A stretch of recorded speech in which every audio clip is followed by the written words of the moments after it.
Hi, I'm Andy Mann with CA Technologies. I'm here today for Syscon TV at Cloud Expo and DevOps Summit.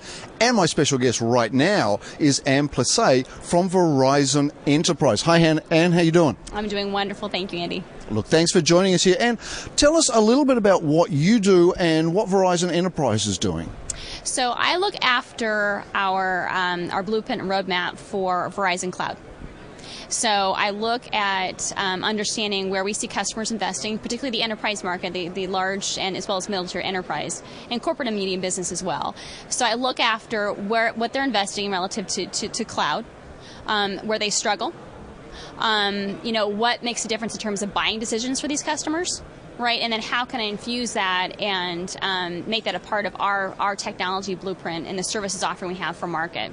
So excellent. Hey, look, one thing that's been on my mind, and we saw this at the keynote today, the idea of there's a lot of clouds around. There's a lot of cloud opportunities. Now, with Verizon Enterprise in this marketplace, how do you see that playing out with this sort of multi-cloud environment?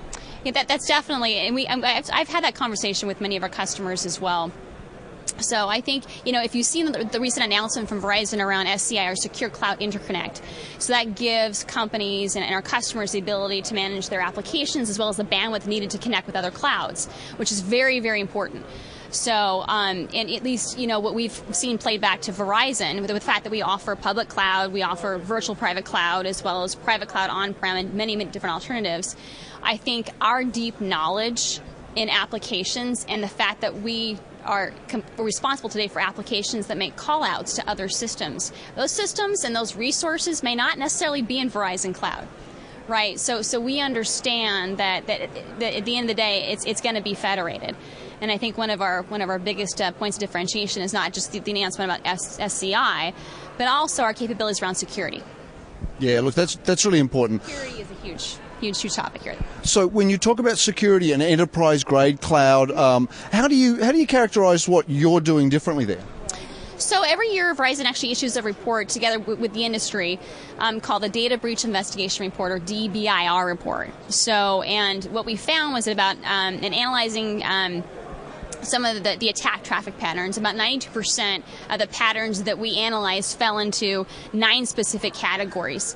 So for us, it's really about gathering this intelligence and looking at the data that we collect through our NOC centers, right? And looking at and cataloging all of the breaches that we see globally and around the planet and making use of this data. So we're sharing some of that data as a part of our presence here at the show. And that's very important, especially for the CISO. And the Chief Security Officer, for many of my colleagues, can be a huge influencer relative to investing in cloud decisions. More and more as we see more executives increasingly profiled as not investing enough in their infrastructure, and in some cases getting fired. Because they haven't invested enough in IT for that. So, and that's a lot of the conversations that are trending here at the show. So we hear a lot about security being the #1 barrier to entry with cloud. We see certainly in even recent research saying that CIOs are not going to adopt external, off-premise cloud because of security. Is that real? Is that a real risk?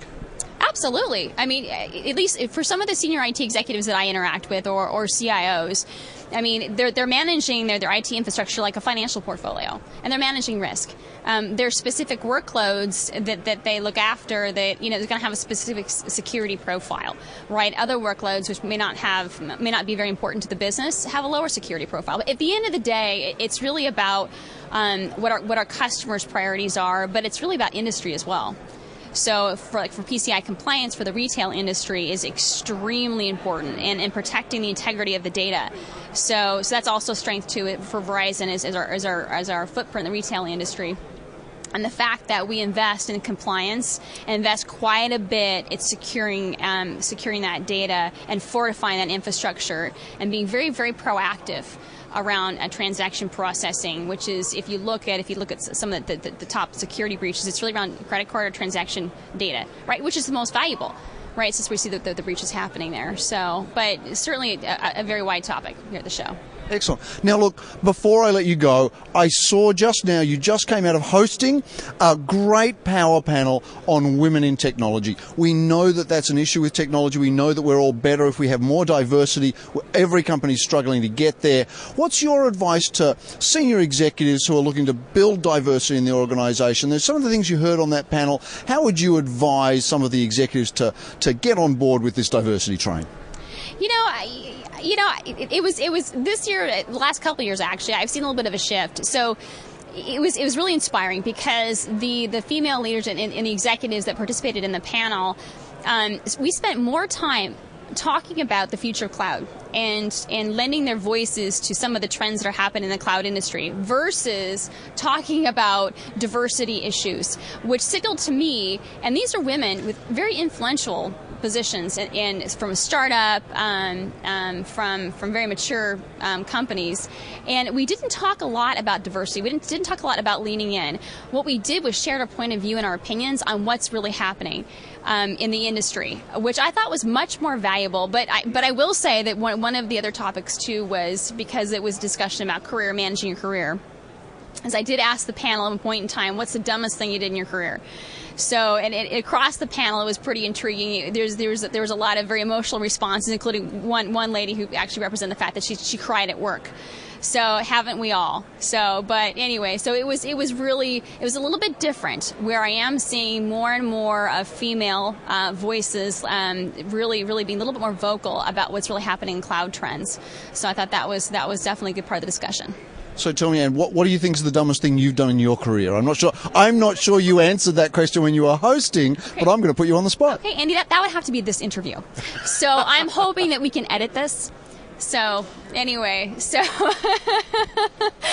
no, I've really done some bonehead things, but that's just not for camera. Fair enough. So, good conversation, Andy. And thank you so much for joining us for Syscon TV and Plese from Verizon Enterprise. Thank you. We'll see you next time. Thank you.